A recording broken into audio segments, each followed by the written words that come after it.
आप लोग को एक महादेव बाबा का भजन सुना रहे हैं। आप लोग को अच्छा लगे तो लाइक कीजिए, शेयर कीजिए और मेरे चैनल को सब्सक्राइब कीजिए। धन्यवाद।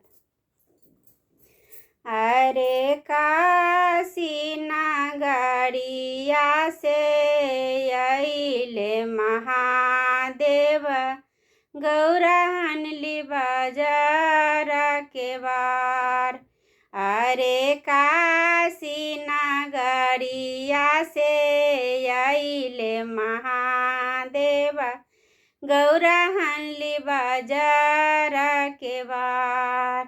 अरे खोला खोला ये गौरा बाजार के बाड़िया, दुआरा महादेव ठार। अरे खोला खोला ये गौरा बाजार के बाड़िया, दुआरा महादेव ठार। अरे कहता सुनाता गौरा खोलबो कईनी, आँखिया झरा झरलोर। कहता सुनाता गौरा खोलबो जे कईनी, आँखिया झरा झरलोर। अरे किया तोरा ये गौरा माई सुदिया एली, किए सुदिया बेनगर लोग। अरे किए तोरा ये गौरा माई सुदिया एली, किए तोरा सुदी नगर के लोग। अरे नहीं हमरो ये शिवा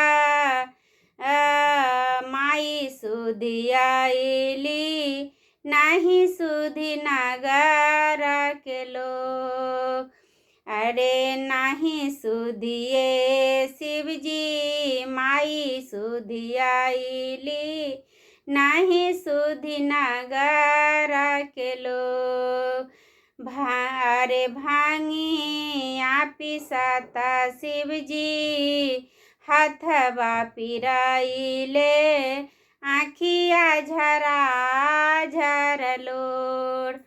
अरे भांगिया पिसाता शिवजी, हाथवा पिराइले, आँखिया झरा झरलोर।